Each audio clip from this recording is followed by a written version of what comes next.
तो बच्चों, आप सभी के अभी 12th स्टैंडर्ड के एग्जाम खत्म हुए हैं, ठीक है। और आई नो आप सभी के मन में एक सवाल जरूर होगा कि अब 12th के बाद क्या किया जाए, कौन से करियर को चूज किया जाए, कौन सा करियर मेरे लिए बेटर होगा। सही है, ये ऐसे बहुत सारे ख्याल आप लोग के मन में अभी आ रहे होंगे जो भी 12th स्टैंडर्ड के एग्जाम में पास किए हैं। सही है, ठीक है। सो आप लोगों के लिए बच्चों ये वीडियो है। मेरा नाम है अभिषेक और मैं आप लोग के लिए बच्चों एक वीडियो बना रहा हूं जो इन शॉर्ट अब करियर गाइडेंस होगा, जहां पे मैं आप लोग को कुछ करियर ऑप्शंस बताऊंगा कि इस सब्जेक्ट में ऐसे करियर ऑप्शंस है, इन सब्जेक्ट में ऐसे करियर ऑप्शंस है, और जिन सब्जेक्ट में आपको इंटरेस्ट हो आप उन करियर ऑप्शंस को अपने एज अ करियर आप चूज कर सकते हो। ठीक है, क्योंकि देखना, हमेशा जो सब्जेक्ट आपको पसंद होगा वही पढ़ना। सही है, अगर आप किसी और का सुन के पढ़ने बैठोगे तो शायद आपको उन चीज़ों में ज़्यादा इंटरेस्ट ना आए। ठीक है, जब आप खुद का इंटरेस्टेड सब्जेक्ट पढ़ोगे तो आप और ज़्यादा इंटरेस्ट लेके पढ़ोगे। क्या पता आप फ्यूचर में आके उसके अंदर कुछ रिसर्च कर सको। ठीक है, कुछ रिसर्च कर दो, कुछ चीज़ नई डेवलप कर दो। सही है, तो इसीलिए अपना इंटरेस्टिंग सब्जेक्ट जरूर से कमेंट करके बताना मुझे, और आप क्या करने वाले हो 12th स्टैंडर्ड के बाद वो भी बताना इस वीडियो को देखने के बाद। सही है, तो सबसे पहली बात बच्चों, आप लोगों का 12th स्टैंडर्ड खत्म हुआ है। आप लोगों ने हमारे इस चैनल से काफ़ी समय तक आप लोग हमारे साथ जुड़े रहे। मैंने आप लोगों को बायोलॉजी पढ़ाया है, आप लोग के इतने प्यारे प्यारे मैसेजेस आए थे इंस्टाग्राम पे। ठीक है, सो मुझे काफ़ी ज़्यादा अच्छा लगा आप लोगों को पढ़ा के। अब आप लोग की बारी है बच्चों 12th स्टैंडर्ड से आगे जाना और कुछ अच्छे अच्छे करियर ऑप्शंस चूज करना।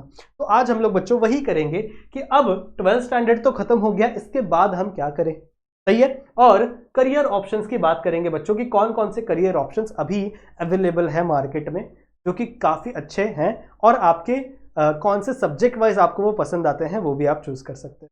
सही है, तो चलो बच्चों, सबसे पहले हम लोग बात करते हैं बायोलॉजी की, क्योंकि बायोलॉजी ही मैं पढ़ाता हूँ। सही है, तो बायोलॉजी की बात करते हैं बच्चों की बायोलॉजी में कौन कौन से करियर ऑप्शन है और हम लोग कौन कौन सी चीजें कर सकते हैं बायोलॉजी में। आ जाओ, सबसे पहला और सबसे ज्यादा डिमांडिंग, बहुत सारे बच्चे मुझे यूट्यूब पे हमारे इंस्टाग्राम पे भी कमेंट करते हैं, यूट्यूब पे भी मुझे कमेंट करके बोलते हैं कि सर नीट आप कब से पढ़ाना शुरू कर रहे हो। ठीक है, कब से आप हमें नीट के प्रिपरेशंस शुरू करवा रहे हो। सो काफ़ी सारे बच्चे जिनको बायोलॉजी में इंटरेस्ट है वो आगे चलकर नीट की एग्ज़ाम देना चाहते हैं, जिससे वो नीट क्लियर करके एमबीबीएस में एडमिशन ले सके और एमबीबीएस में एडमिशन ले सके और एक बहुत अच्छे डॉक्टर बन सके। सही बात है, तो ये सबसे अच्छा करियर ऑप्शन है। पर इस टाइम पे बहुत ज़्यादा लोगों ने नीट का एडमिशन लिया है। सही है, बहुत सारे लोगों ने नीट की एग्जाम दी है। तो अगर आपको बायोलॉजी पसंद है, अगर आप लोगों ने बायोलॉजी पढ़ी है मुझसे, ठीक है, अगर आपको लगता है कि नहीं यार मुझे बायोलॉजी आती है और मैं इस एग्जाम को क्लियर कर सकता हूँ जिससे मैं आगे चल के एमबीबीएस बन जाऊंगा, ठीक है, एक डॉक्टर बन जाऊंगा, तो आप जरूर से नीट की एग्जाम देना। और अभी मई में एग्जाम भी है नीट की। सही है, तो मुझे बताना आप लोगों में से कितने बच्चे नीट के लिए प्रिपरेशन कर रहे हैं। सही बात है, फिर इसमें आप अगर आपके बहुत अच्छे नंबर आए तो आप एम्स के एग्जाम भी दे सकते हो, जहाँ पे आप एम्स के डॉक्टर बन जाओगे। एम्स काफ़ी रेप्यूटेड कॉलेजेस होते हैं ना हमारे यहाँ के इंडिया के। सही है, तो आप वहाँ के डॉक्टर भी बन सकते हो अगर आप एम्स के एग्जाम दोगे। एम्स के एग्जाम थोड़े नीट से ज़्यादा टफ होते हैं। सही है, तो अगर आपको बायोलॉजी अच्छे से आती है देन यू कैन जरूर आप ट्राई कर सकते हो बच्चों अपना नीट का एग्जाम, जिससे आप आगे चल के एमबीबीएस के लिए प्रोसीड कर पाओगे। फिर दूसरा है बच्चों फार्मेसी। देखो बहुत सारे बच्चे फार्मेसी भी एज अ ऑप्शन चूज करते हैं। फार्मेसी में क्या है, फार्मेसी में बच्चों आपको मेडिसिन के बारे में पढ़ाया जाता है, जो भी दवाइयाँ हैं, जो भी ड्रग्स हैं। ड्रग्स मतलब चरस गांजा वाला ड्रग नहीं, जो हम लोग नॉर्मल दवाइयाँ कंज्यूम करते हैं, जैसे आप पैरासीटामोल कंज्यूम कर रहे हो, जो भी आपको सर्दी खांसियों में दवाइयाँ, फिर जितनी भी दवाइयाँ मार्केट में अवेलेबल है सबको ड्रग्स कहते हैं। तो वो ड्रग्स का डेवलपमेंट कैसे होता है, सही है, उन ड्रग्स को कैसे बनाया जाता है, वही डेवलपमेंट। सही है, फिर उन ड्रग्स का यूजेस क्या है, किस बॉडी पे कैसा यूजेस हो रहा है, उसकी एक्टिविटी क्या है, बायोलॉजिकल एक्टिविटी क्या है। तो ये सारी चीज़ें बच्चों फार्मेसी में पढ़ाई जाती है। और बहुत सारे बच्चों को जो मेडिसिन इंडस्ट्रीज होती है आप वहाँ पे एज अ फार्मासिस्ट लग सकते हो। ठीक है, आप जॉब कर सकते हो वहाँ पे, काफ़ी अच्छी इनकम वहाँ पे भी होती है। ठीक है, फिर आप इसमें रिसर्च में जा सकते हो। आप अगर आपको इंटरेस्ट है तो आप खुद का कोई एक नया ड्रग इन्वेंट कर सकते हो, या फिर जो ड्रग पहले से इन्वेंटेड है आप उसकी एफिशिएंसी बढ़ा सकते हो। जैसे मान लो अभी का जो पैरासीटामोल है वो 90% एफिशिएंट है, तो आप खुद से कोई ऐसा ड्रग बनाओ या फिर कुछ ऐसा प्रोसीजर करो जिससे उसी पैरासीटामोल की एफिशिएंसी बढ़ जाए। सही है, ताकि आप उसे कम से कम डोज में ज़्यादा से ज़्यादा कंज्यूम कर सको, मतलब कम से कम डोज में ज़्यादा से ज़्यादा इफेक्टिव हो आपके बॉडी के ऊपर। सही है, तो ऐसे भी कई सारे इंटरेस्टिंग टॉपिक आते हैं आपके फार्मेसी के। तो बहुत सारे बच्चे फार्मेसी भी चूज कर सकते हैं, आप लोग ये भी कर सकते हो, और एज अ केमिस्ट स्टूडेंट भी आप फार्मेसी चूज कर सकते हो। फिर नेक्स्ट हम लोग बात करते हैं बच्चों इंजीनियरिंग। अब देखो इंजीनियरिंग हर फील्ड में है, जिस फील्ड में आप जाओ हर जगह इंजीनियरिंग है। अब आप बोलोगे सर यहाँ पे कौन सी इंजीनियरिंग है? बायोलॉजी में काफी इंजीनियरिंग है बच्चों, जैसे जेनेटिक इंजीनियरिंग। अगर आपको स्पेशलाइजेशन करनी है, जीन के बारे में रिसर्च करनी है, जीन के बारे में स्टडी करनी है बच्चों, तो आप जेनेटिक इंजीनियरिंग कर सकते हो। आप साइटोलॉजी पढ़ सकते हो बच्चों। Cytology is also a kind of engineering, जहां पे आप किसके बारे में पढ़ोगे? सेल के बारे में पढ़ोगे, सेल के कंपोनेंट के बारे में पढ़ोगे, सेल के अंदर कौन कौन से कंपोनेंट है, मतलब सब कुछ डिटेल में आप पढ़ोगे यहाँ पर। और भी कई सारे अलग अलग प्रकार की इंजीनियरिंग होती है आपके बायोलॉजी के अंदर, सही है। तो अगर आपको एक टॉपिक वाइज ओरिएंटेड है, अगर आपको जीन के बारे में जानना है, अगर आपको सेल के बारे में जानना है, फिर अगर आपको कोई भी चीजों के बारे में एक ओरिएंटेड जानना है, तो आप इंजीनियरिंग कर सकते हो उस टॉपिक के अंदर। It is also option in biology, सही बात है। फिर अगर हम लोग बात करें बच्चों फोर्थ ऑप्शन की, तो फोर्थ है हमारा बैचलर्स डिग्री, ठीक है। आप बीएससी कर सकते हो, बीएससी में आप जो जूलॉजी है, बॉटनी है, वो ले सकते हो, ठीक है। फिर उसके बाद देखो बैचलर्स में आप सबसे पहले करोगे बीएससी, वहां पे आप बायोलॉजी अपना प्राइमरी सब्जेक्ट ले लेना। फिर उसके बाद उस बीएससी से आप आगे चल के एमएससी भी कर सकते हो, और अगर आपको और इंटरेस्ट है तो आप पीएचडी भी कर सकते हो, जिससे आप एक डॉक्टरेट कहलाओगे, सही है, एज अ पीएचडी स्टूडेंट, और आप चीजों में रिसर्च कर सकते हो। उन जो भी आपका इंटरेस्टेड टॉपिक है, चाहे वो जूलॉजी है, चाहे वो बॉटनी है, उसके अंदर आप क्या कर सकते हो? रिसर्च कर सकते हो। तो आप बैचलर डिग्री से भी अपनी जो जर्नी है वो आगे बढ़ा सकते हो। या फिर एक बहुत ही डिमांडिंग आज के टाइम पे बच्चों जॉब आई हुई है, जिसे हम लोग कहते हैं बायोटेक्नोलॉजिस्ट। देखो बायोटेक्नोलॉजी क्या होती है, मैंने आप लोग को पढ़ाया था, लेसन नंबर 13 था ना 12th बायोलॉजी का, तो वहां पे मैंने आपको समझाया था कि यहां से जीन यहां डालो, इसके अंदर नए नए प्रोटीन बनाओ। तो इसका बहुत ज्यादा डिमांड आया हुआ है बच्चों आज के समय में। आज के समय में बायोटेक्नोलॉजी का बहुत ज्यादा डिमांड है। आपको पता है अभी से 2 साल पहले एक वायरस आया था जिसने पूरी दुनिया को हिला के रख दिया था, दैट इज कोविड वायरस। उसकी जो वैक्सीन है वो भी बायोटेक्नोलॉजिस्ट ने ही डिस्कवर की है, समझ रहे हो? तो कितनी ज्यादा वैल्यू हो गई है आज के टाइम पे बायोटेक्नोलॉजिस्ट की। तो आप ये भी as a career option choose कर सकते हो। तो these are the multiple career options in biology, you can take it screenshot. Okay, चलो अब देखो बायोलॉजी तो मेरा सब्जेक्ट है, मैंने आप लोगों को बता दिया काफी सारी चीजें। कुछ चीजें और बताता हूं, जैसे फिजिक्स। अब देखो फिजिक्स के ऊपर संजीव सर भी आप लोग के लिए कुछ वीडियोस लाएंगे, पर जितनी इंफॉर्मेशन मुझे है मैं आप लोग को बताता हूं।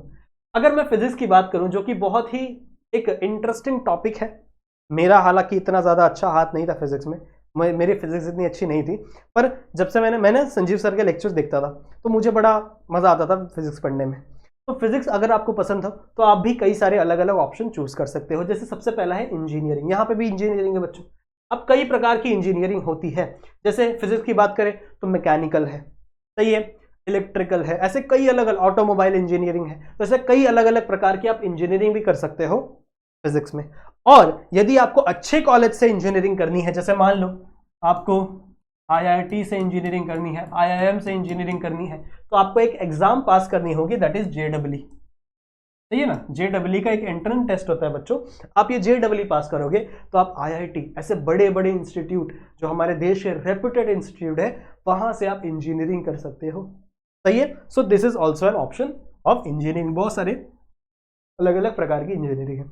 नाउ नेक्स्ट बच्चों बैचलर्स डिग्री। देखो बैचलर्स डिग्री ऑलमोस्ट हर सब्जेक्ट में हो ही जाती है। जैसे आप सबसे पहले बीएससी करोगे, अपना बैचलर ऑफ साइंस, फिर यहां से आप एमएससी पे जाओगे, मास्टरी करोगे, ठीक है। आपको और फर्दर इंटरेस्ट है तो आप यहां से बच्चों पीएचडी भी चूज कर सकते हो, सही है। और उस सब्जेक्ट में कुछ ना कुछ डिस्कवरी आप कर सकते हो। आप क्या पता आप अगले साइंटिस्ट हो, कौन जानता है फ्यूचर, सही है।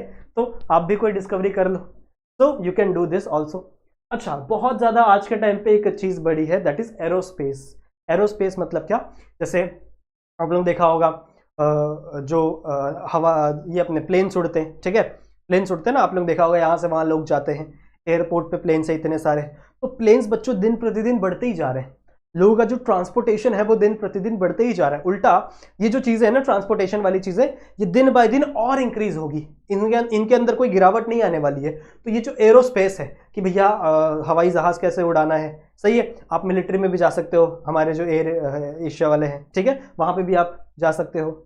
तो ये भी बहुत ज्यादा आज के टाइम पे चर्चा में है बच्चों, सही है, जहां पे आप प्लेन उड़ाना सीख सकते हो, बहुत सारी चीजें हैं। तो आप एरोस्पेस में भी जा सकते हो एज अ फिजिस्ट।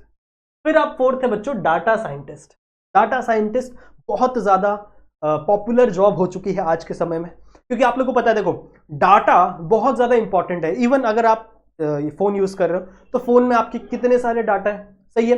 गूगल के पास आपके डाटा है, फेसबुक के पास आपके डाटा है, यूट्यूब के पास आपके डाटा है। तो वो डाटा वो लोग यूज़ करते हैं और उन डाटा से आपको कुछ ना कुछ ऐड दिखाते हैं। आप लोग देखा होगा ना कि आप जो चीज़ सर्च करते हो वही चीज़ आपको ऐड आती है। इससे क्या मतलब है बच्चों, उनके पास आपका कुछ ना कुछ डाटा बना हुआ है और उस डाटा के बेसिस पे वो आपको ऐड दिखा रहे हैं जिससे वो पैसे कमा रहे हैं, समझ रहे हो। तो ये सारी चीजें, डाटा साइंटिस्ट, डाटा एनालिसिस भी बहुत ज्यादा इंपॉर्टेंट हो चुका है, बहुत अच्छा करियर हो चुका है आज के समय में, जो कि आपके फिजिक्स से इंक्लूड होता है, कंप्यूटर से भी इंक्लूड होता है, ठीक है। अगर आप कोई कंप्यूटर कोर्स कर रहे हो वहां से भी आप ये सारी चीजें, तो ठीक है। सो ये ऑप्शन है बच्चों फिजिक्स में, और भी बहुत सारे ऑप्शन होंगे मुझे पता है, शायद मुझे पता नहीं भी हो कुछ सारी चीजें। तो संजीव सर भी आप लोग के लिए वीडियो बनाएंगे जहां पे हम फिजिक्स के बारे में आपको कई सारी चीजें बताएंगे, गाइड करेंगे आपको, ठीक है। नेक्स्ट बात करें बच्चों, सो नेक्स्ट है केमिस्ट्री। अब केमिस्ट्री एक बहुत ही ज्यादा डीप सब्जेक्ट है। केमिस्ट्री एक बहुत ही ज्यादा डीप सब्जेक्ट है जिसमें सबसे पहले आप क्या कर सकते हो, देखो एक और इंजीनियरिंग है केमिकल इंजीनियरिंग। आप केमिकल इंजीनियरिंग भी कर सकते हो जहां पे आप केमिकल्स के बारे में कई सारी चीजें जानोगे, जो केमिकल फैक्ट्रीज होती है, इंडस्ट्रीज होती है, वहां पे भी आप लग सकते हो। या फिर आप BSc भी कर सकते हो, यानी बैचलर ऑफ साइंस, यहाँ पे भी आप बैचलर्स कर सकते हो।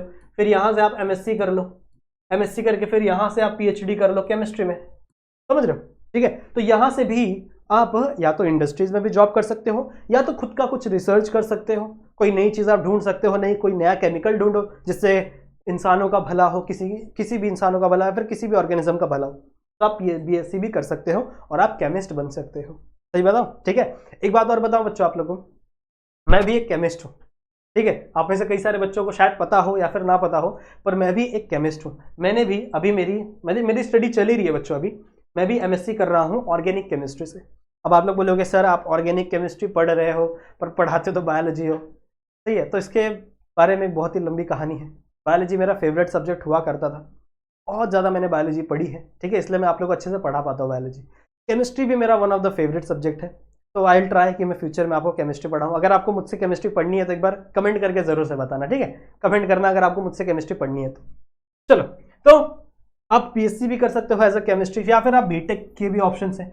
तो बच्चों केमिस्ट्री में ऐसे बहुत सारे अलग अलग ऑप्शन है। अगर आप केमिस्ट्री चूज करोगे ना तो आगे चल के केमिस्ट्री में और अलग अलग ऑप्शन है, जैसे मैंने ऑर्गेनिक केमिस्ट्री चूज की है। और एक ऑप्शन होता है एनालिटिकल केमिस्ट्री। जैसे अगर आप किसी भी इंडस्ट्रीज में जाओगे ना तो बड़े बड़े इंस्ट्रूमेंट होते हैं, जैसे HPLC होता है, GC होता है, ऐसे बड़े बड़े इंस्ट्रूमेंट होते हैं जहां पे जो आपका जो भी कंपाउंड है, सैंपल है, उसे टेस्ट किया जाता है, उसकी क्वालिटी कैसी है, क्वांटिटी कितनी है, सही है। तो उन चीजों को टेस्ट करने के लिए बड़ी बड़ी मशीन्स होती है और उन मशीन को हैंडल करते बच्चों analytical chemist. Analytical chemist chemistry का ही एक सब टॉपिक है, सब पार्ट है, दैट इज एनालिटिकल केमिस्ट, जो एनालिटिक्स में है, मतलब जो इंस्ट्रूमेंट को कैसे यूज करना है वो सीखते हैं। फिर अगर मैं मेरे ऑर्गेनिक केमिस्ट्री की बात करूं तो इसके अंदर भी बहुत सारे इंस्ट्रूमेंट्स होते हैं, जैसे NMR होता है, ठीक है, कार्बन 13 का NMR होता है, बहुत सारी चीजें होती हैं इसके अंदर भी, ठीक है, अलग अलग टाइप के मशीन होते हैं, सही है। तो ये सारी चीजें भी आप कर सकते हो अगर आपको केमिस्ट्री में इंटरेस्ट है। तो ये सारे ऑप्शन है बच्चों केमिस्ट्री के लिए। मैथमेटिक्स के लिए मेरे को इतने नहीं पता थे, तो आप लोग को नौशाद सर जरूर से बताएंगे। तो बच्चों आई होप आप लोग को ये वीडियो समझ में आई होंगी। आप जरूर से कमेंट करके बताना कि आपका फेवरेट सब्जेक्ट कौन सा है, कौन से सब्जेक्ट में आप चाहते हो कि आप फर्दर पढ़ाई कर सको, कौन सा सब्जेक्ट आपको अच्छा लगता है और आप उसमें आगे की चीजें पढ़ सकते हो, मजा आएगा आपको पढ़ने में, ठीक है। कमेंट जरूर करके बताना, सही है। कौन सा करियर ऑप्शन आप चूज करने वाले हो साथ साथ में वो भी बता देना मेरे को, सही है, ठीक है। सो आई होप बच्चों ये वीडियो आप लोग के लिए यूजफुल होगा, हेल्पफुल होगा। आई होप आप लोग के लिए सारी चीजें अच्छी होंगी, ठीक है। साथ ही साथ आप अपने भाई बहनों को जो अभी 11th में गए हैं या 12th में गए हैं या फिर कोई भी स्टैंडर्ड में गए हैं, उनको हमारा आप यही चैनल रिकमेंड कर सकते हो, शेयर कर सकते हो अपने दोस्तों को, ताकि उनका भी भला हो जाए, सही है। थोड़ा पुण्य आप भी कमा लो ना, उनको भी शेयर कर देना जरूर से, सही बात है। तो बच्चों चलो इसी के साथ इस लेक्चर तो नहीं है, सॉरी, आदत हो गया, इस वीडियो को यहीं पे खत्म करते हैं। आई होप आप लोग को बहुत सारा गाइडेंस मिला होगा मुझसे, ठीक है। कमेंट करके बताना जरूर से, लाइक कर देना वीडियो को, चैनल पे नए हो तो सब्सक्राइब कर दो, अपने दोस्तों को भी शेयर कर देना इस वीडियो को, ठीक है। सो मैं मिलता हूं आप लोगों से कभी और किसी लेक्चर वीडियो में, तब तक के लिए कीप स्टडीइंग।